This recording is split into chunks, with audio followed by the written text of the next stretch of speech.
1993 में Dawood Ibrahim 3000 kilo RDX Hindustan लेकर आया पाकिस्तान से। 3000 kilo RDX air India building में, स्टॉक एक्सचेंज में, ये सब फटा। उसको ब्लैक फ्राइडे के नाम से भी बोला जाता है। तो ये फटा वहां पे आरडीएक्स, लोग मरे, बेगुनाह लोगों को मारा, और बेगुनाह लोगों को मारने के बाद ये चला गया वापस अब पाकिस्तान आईएसआई की शय में। 1993 की बात है, आप समझ लीजिए कि मोर देन 25 ईयर्स हो चुके हैं इस चीज को। फिर भी लोग दुबई जाते थे। ऑन रिकॉर्ड है, इनकी रिकॉर्डिंग्स हैं, ये नाच गाना करते हैं, दुबई में जाके दाऊद इब्राहिम का पैसा लेते हैं, दाऊद इब्राहिम की फिल्मों में फंडिंग करवाते हैं। यही लोग जो आज भारत को ये बोल रहे हैं कि भाई भारत में ना इंटॉलरेंस हो गया है, बहुत ज़्यादा इंटॉलरेंस हो गया है। जब तुम पैसे लेते हो एक मास मर्डरर से और नाचते हो उसकी पार्टियों में, उसके गुंडों के सामने, उसको और उसके गुंडों को एंटरटेन करते हो नाच गाना करके, पैसे लेके, तब इंडिया इंटॉलरेंट नहीं होता। तब इंडिया में इंटॉलरेंस नहीं होता। राइट? इंडिया में इंटॉलरेंस कब होता है? जब तुम्हारी बात नहीं मानी जाती। एक एलिटिज्म है ना दिमाग में कि भाई we are elite, we are above you, तुम कौन हो? You know these tired, toiling, sweaty masses, who are you? तुम हो कौन? तुम्हारी औकात क्या है? हम है ना, हम बताएंगे। हम जाएंगे दाऊद की पार्टियों में नाचेंगे, हम पैसे भी लेंगे, और फिर अगर तुम ऐसी कोई चीज करोगे जो हमें गंवारा नहीं होगी तो हम फिर तुम्हें इंटॉलरेंट भी बोलेंगे। तो ये सब बातें इनकी हुई। अब आप देखिए, ये बात सच है कि रिपब्लिक टीवी की वजह से बहुत लोगों के पेट में दर्द हो गया। उसमें मीडिया हाउसेस शामिल हैं, उसमें पॉलिटिकल पार्टी शामिल हैं, उसमें दाऊद इब्राहिम और उसका गैंग शामिल है, उसमें बॉलीवुड शामिल है। बॉलीवुड में सबकी बात नहीं कर रहा, some people who are part of that clique, you know, part of that cabal, उन लोगों की बात कर रहा हूं। तो ये लोगों का बहुत सारा मामला हो गया। अब वैभव, बड़ी हमें एक इंपॉर्टेंट बात ये देखनी है कि ऐसे किसका कत्ल करा था अर्नब ने या उसके सीईओ या सीएफओ ने कि इन सब लोगों का 12 से लेकर 18 घंटे आपने इंटरोगेशन करा बैठा के? क्यों? शुरुआत में पता है अर्नब का इंटरोगेशन क्यों हुआ था? क्योंकि उसने टीवी में सोनिया गांधी को सोनिया माइनो या जो भी, एंटोनिया माइनो जो भी उसका नाम था, वो नाम बोल दिया। मतलब अगर कल आपने मुझे गौरव आर्या बोल दिया तो मैं 18 घंटे आपको टांग दूंगा दफ्तर में अपने कि आपने मुझे गौरव आर्या क्यों बोल दिया। लेकिन आप इस देश के प्रधानमंत्री को, जो डेमोक्रेटिकली लीगली इलेक्टेड प्रधानमंत्री है, आप उसको मौत का सौदागर बोल सकते हैं, आप उसको खून का दलाल बोल सकते हैं, आप इंडिया के आर्मी चीफ को सड़क का गुंडा बोल सकते हैं। ये सब आप कर सकते हैं क्योंकि ये आपकी फ्रीडम ऑफ स्पीच है ना? ये संविधान देता है, कौन सा आर्टिकल, कौन सा क्लॉज, सब रटे हुए हैं इन लोगों को। ये फ्रीडम ऑफ स्पीच है, कॉन्स्टिट्यूशन ऑफ इंडिया। इनके बड़ा दिल में दर्द होता है, हर चीज में कॉन्स्टिट्यूशन ऑफ इंडिया ले आते हैं।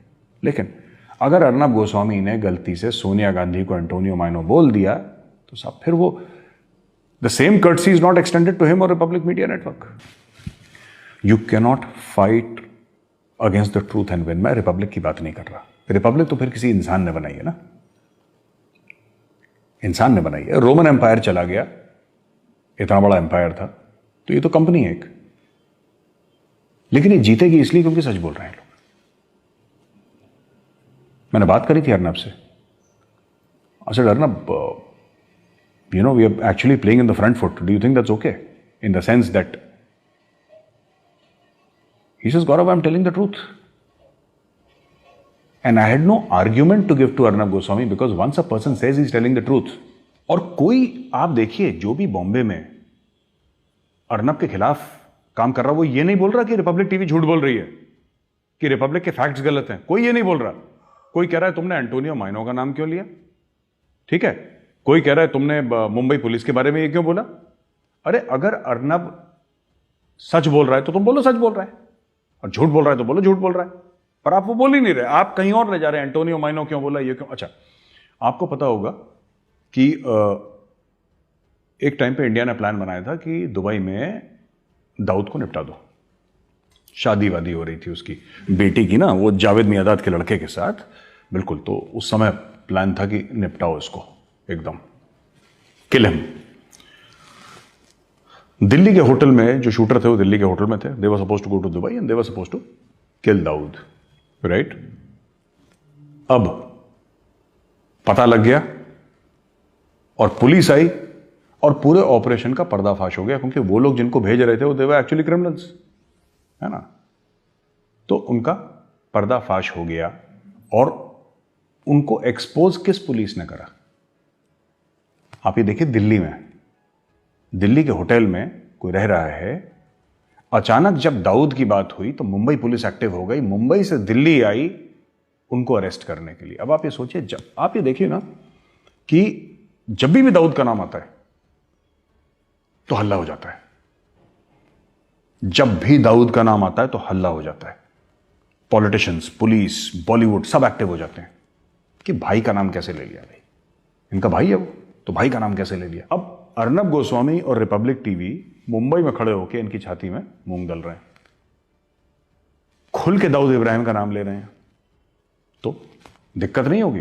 प्यार तो होना ही था, तो कर रहे हैं, प्यार का इजहार कर रहे हैं. 1000 FIR ये, और आप बुलाइए CFO को, CEO को, अर्नब को, उसकी पूरी टीम को, और सबको पर्सनल लेवल पे हैरेस कर लिया. एक लड़का था, आई थिंक अनुज नाम था उसका, उसको 5-6 दिन तक जेल में रखा. प्रदीप भंडारी को अंदर कर दिया इन लोगों ने, फिर छोड़ना पड़ा उसको. तो ये सब जो चीजें कर रहे हैं ये लोग, they are doing it for the simple reason that कहीं ना कहीं इनके जो आका हैं पीछे, कहीं ना कहीं इनके जो आका हैं पीछे, उनको बड़ी दिक्कत हो रही है.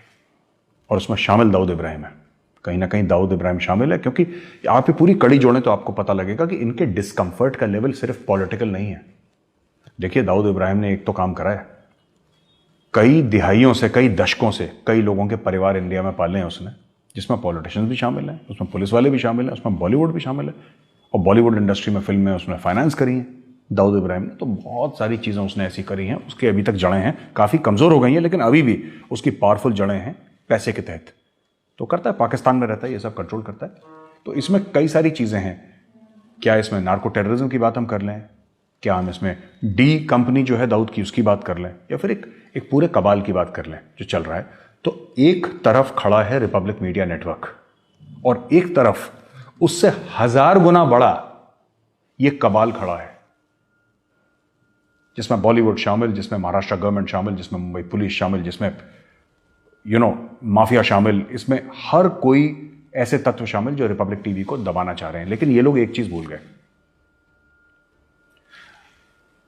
आंध्र प्रदेश, तमिलनाडु, राजस्थान, दिल्ली, पंजाब, उत्तर प्रदेश, मध्य प्रदेश, सिक्किम, अलग अलग जगह से अगर आप एक आम आदमी से बात करेंगे, एक कॉमन मैन से बात करेंगे, he standing with Republic Media Network. तो वैभव, ये जो ताकत है ना, ये सत्य की ताकत है.